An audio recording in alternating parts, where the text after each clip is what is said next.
Imagine this, a suffocating night deep in the jungle. The air is heavy, as if something is pressing down on it. In the distance, you hear the cry of an infant, but no one is there.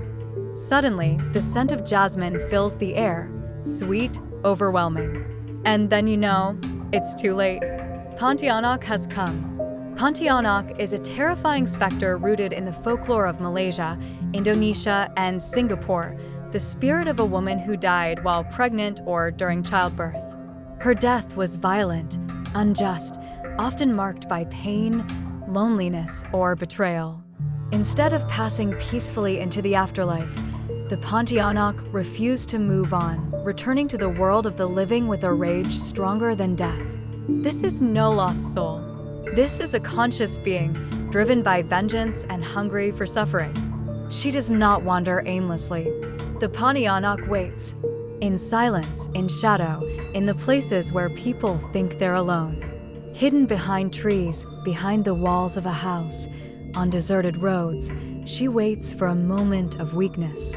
She uses her supernatural beauty to lure victims, especially men. Her face may be stunning, even hypnotic, but it's only a mask.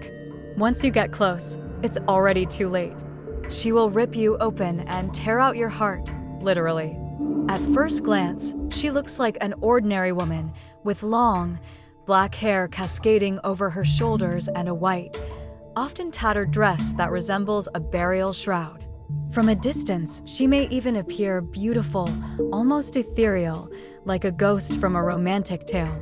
But the closer you get, the more the illusion begins to unravel. Her eyes, dark and hollow, reflect no light.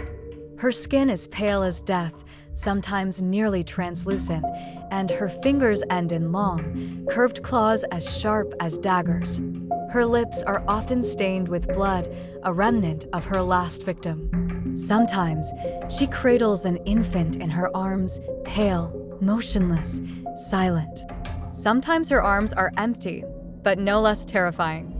People believe her presence can be sensed if you know what to look for. First comes the strong, sweet scent of jasmine, beautiful, yet ominous in this context.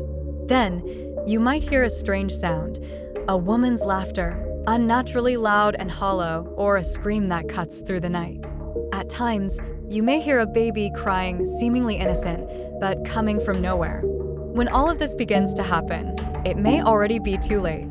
Pontianak is not completely indestructible, but confronting her requires not only courage, but also knowledge of ancient rituals and beliefs. The most well-known method to neutralize her is to drive a nail into the back of her neck, right at the base of the skull. According to legend, this act does not kill her, but binds the spirit to the earth, stripping her of power and turning her into an obedient, gentle woman. Some believe that after this ritual, she can live like an ordinary person until the nail is removed. Besides that, the key is to avoid places where her presence is strongest. She is a spirit connected to death and childbirth, so nighttime visits to forests, cemeteries, or abandoned midwives' houses are especially dangerous. There, her power grows, and the chance of escape drops almost to zero. Traditionally, people also protected themselves with amulets and protective spells. These were often written in Old Malay or Javanese and passed down orally through generations. Sometimes they were carried as scrolls wrapped in cloth, hidden close to the body. Others used special oils, prayers, or sunset rituals intended to ward off evil spirits and numb the space around them. Facing a Pontianak requires more than just weapons. It demands knowledge and the belief that what is invisible is by no means harmless. Pontianak has become one of the most recognizable horror figures in Southeast Asian culture. Her legend has evolved from oral storytelling to the big screen and video games, taking on new, increasingly terrifying forms. In the world of film, she gained cult status through a series of Malaysian and Indonesian horror movies, such as the classic 1950s Pontianak and more recent interpretations like Pontianak Haram Sandal Malam. She is also often known as Kuntilanak, a variant of the same spirit particularly famous in Indonesia. The Pontianak film series, which began in 2006, has spawned sequels, reboots, and become a cornerstone of regional horror cinema. In video games, Pontianak rarely appears in mainstream titles, but has a strong presence in local indie horror games. Developers from Malaysia, Indonesia, and Singapore often use her as an antagonist, frequently in exploration or narrative-driven games where players must solve a curse mystery or survive a night in a haunted location inspired by local folklore. On the internet, Pontianak is a true phenomenon. Hundreds of vlogs, first-hand accounts, and alleged ghost recordings circulate online, especially on YouTube and TikTok in Southeast Asia.